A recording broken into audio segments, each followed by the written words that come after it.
et bienvenue dans votre chaîne Univers de SVT au Maroc. Pour les élèves de la première année de collège, le 5e chapitre, la classification des êtres vivants et les équilibres naturels.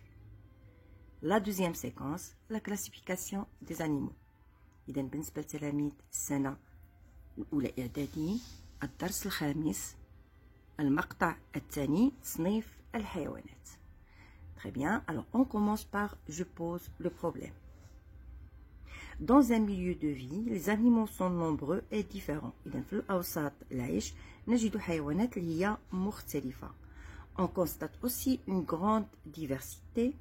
Pourtant, si on les compare entre eux, on peut trouver des ressemblances qui permettent de classer les animaux en groupes. وبالتالي قلنا هنالك تنوع كبير une grande diversité لكن عندما نقارن هذه الحيوانات غادي نلقاو ان كتواجد بيناتهم بعض الصفات اللي هي مشتركه بمعنى ان هنالك تشابه ما بين بعض الحيوانات وهذا الشيء اللي غادي يخلينا نجمعوا هذه الحيوانات في مجموعات.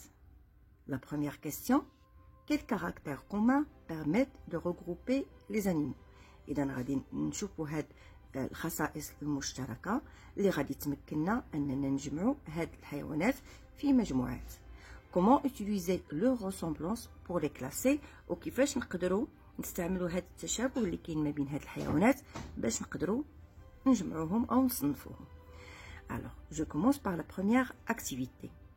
Recherche de quels critères communs aux animaux ci-dessous. إذا غادي نبحثوا على بعض معايير التصنيف باش نصنفوا هاد الحيوانات.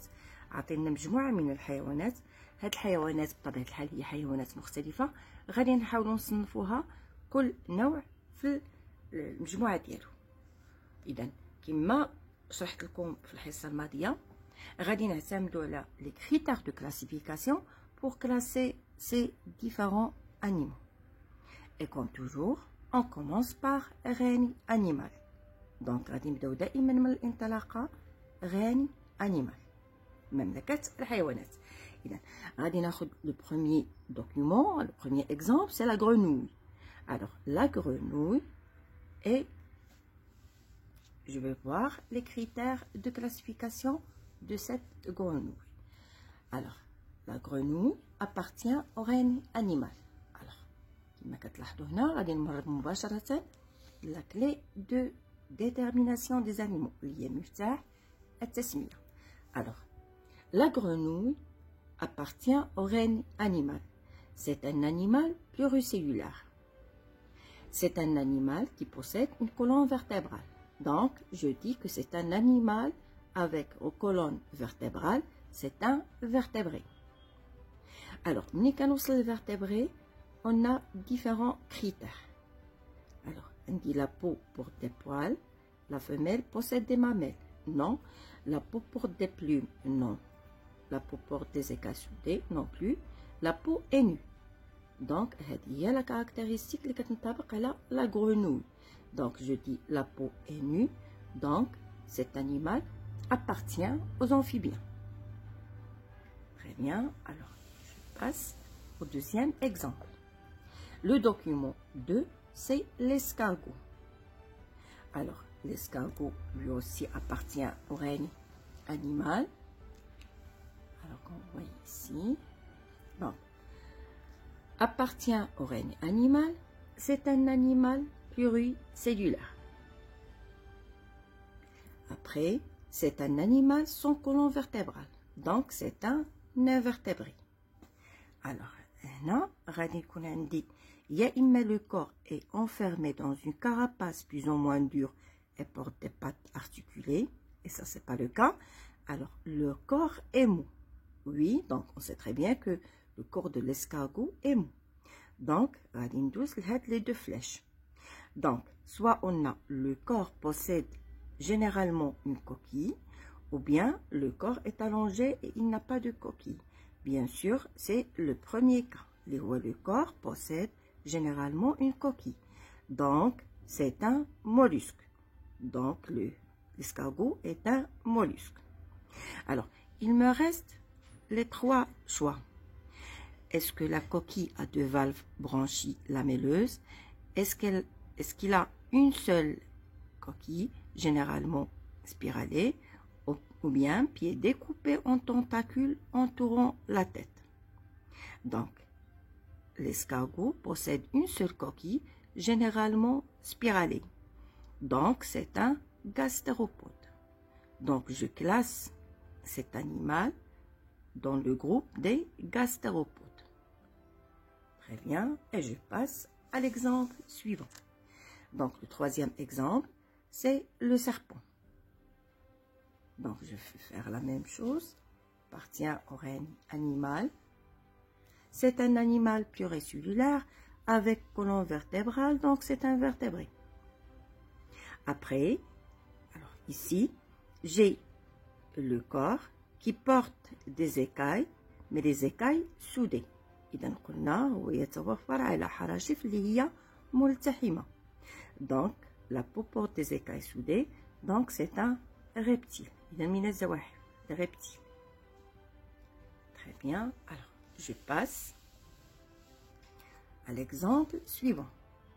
Donc, on a le document 4, c'est le calamar.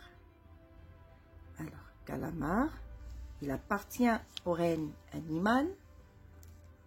C'est un animal pluricellulaire, sans colonne vertébrale, donc c'est un invertébré. Après, le corps est mou. Donc, le corps est mou. Le corps possède généralement une coquille. Donc, il appartient au groupe des mollusques.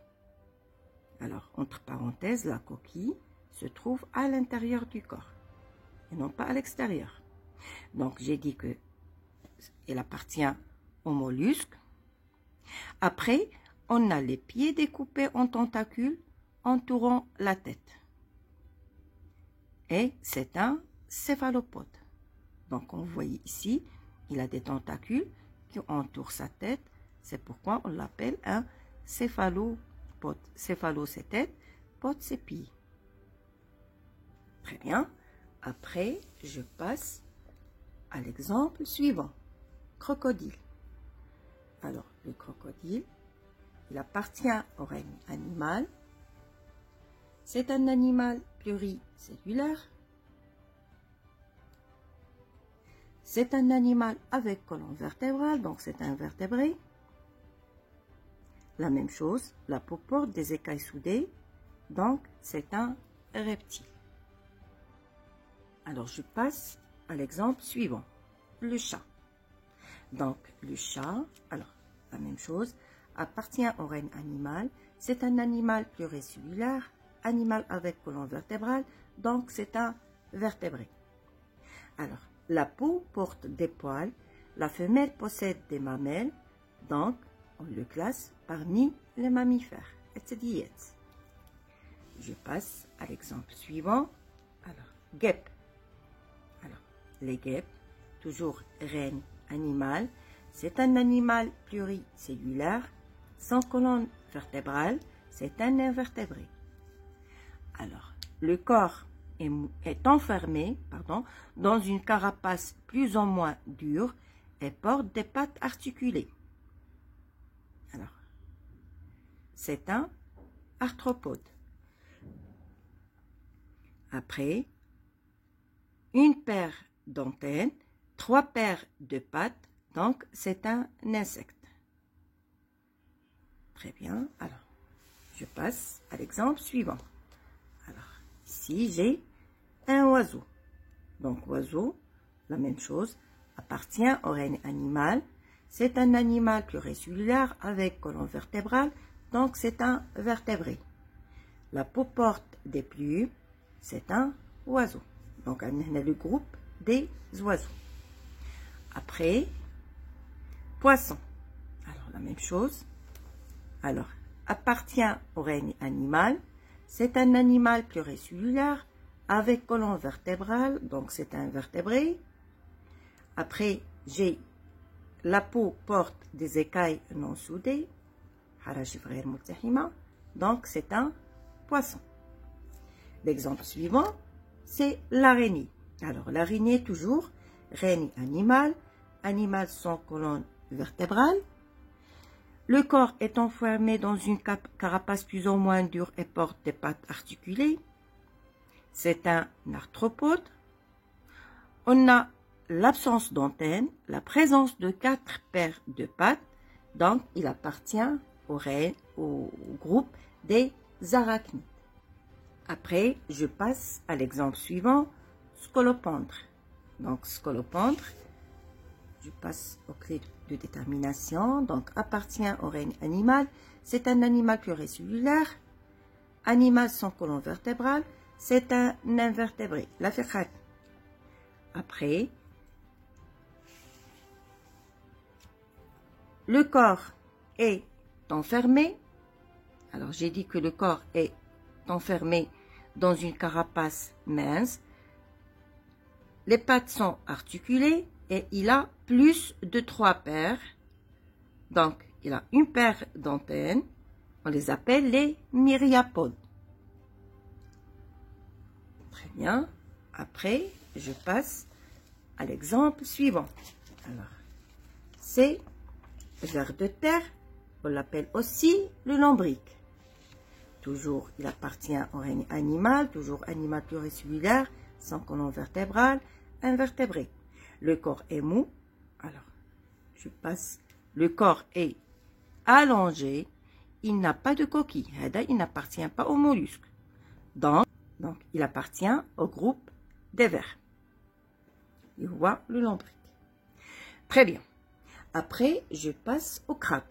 Alors, le crabe, je vais faire la même chose. Règne animal, animal pluricellulaire, animal sans colonne vertébrale, c'est un invertébré. Le corps est enfermé dans une carapace, plus ou moins dure. Elle porte des pattes articulées, donc c'est un arthropode. 2 paires d'antennes, 5 paires de pattes ou plus, c'est un crustacé. Alors, enfin, j'ai les moules. Alors, les moules, comme vous voyez, appartiennent au règne animal, pluricellulaire, sans colonne vertébrale, invertébré. Le corps est mou. Le corps possède généralement une coquille, c'est un mollusque. Coquille à 2 valves, branchie lamelleuse, c'est un lamellibranche. Donc, les moules appartiennent au groupe des lamellibranches. Alors, on a terminé les exemples. Là, normalement, on a même un animal unicellulaire, les rois, la paramécie.